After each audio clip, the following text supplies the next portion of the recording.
Hello అండి, చూసారండి మామిడికాయలు ఎన్ని ఉన్నాయో గుత్తులుగాను. ఏంటో మామిడి చెట్టు చూపిస్తుంది ఈవిడ అనుకుంటున్నారండి. అవునండి, కరెక్ట్ మీరు చూసింది. ఇది నేను 10 ఇయర్స్ బ్యాక్ వేసానండి ఈ చెట్టుని.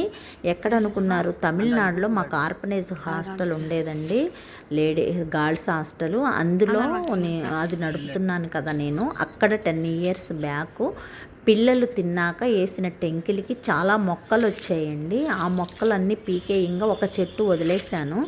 ఆ చెట్టు 10 ఇయర్స్ నుంచి కాయలు అయితే అసలు కాయటం లేదండి. అయినా వదిలేసాను, నీడగా ఉంటుంది కదా అని. ఆ చెట్టుకి 2 ఇయర్స్ నుంచి కొంచెం కొంచెంగా కాయలు కాసిందండి. కానీ ఈ ఇయర్ కాసిందండి అసలు ఎన్ని గుత్తులు గుత్తులుగా అండి. విడిగా కాయలు కనిపించట్లేదండి. ఒక్కొక్క గుత్తికి 20, 30, 10 అలా కాయలు ఉన్నాయే తప్పితే విడిగా కాయలు ఎక్కడో ఒకటి ఉన్నాయి అంతే తప్పితే. ఇది ఒక సైడ్ అండి, మా గోడ పక్కన.